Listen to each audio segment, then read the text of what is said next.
Where does the name for Glasgoed come from? So today I'm in Denbighshire, just outside Bodlewyddan, in a very small hamlet called Glasgoed. Let's get into the name. Glas in modern Welsh means blue, gwyrdd means green, but this was not always the case. Like many languages, in older forms of Welsh there wasn't a distinctive word for blue and green, with one word being used as something like the colour of nature. This applies to Welsh, where glas was used for both blue and green at different times. Here, clearly, it means green. Goed here is the soft mutated form of coed, which means woods.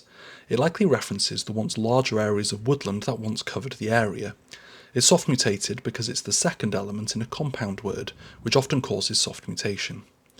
There are several historical buildings in the village, such as what used to be the Crossfoxes Inn, which served food and board to travellers along the old Roman road, Tirlun Farm, and of course Glasgoed Lodge itself, which may have lent its name to the settlement.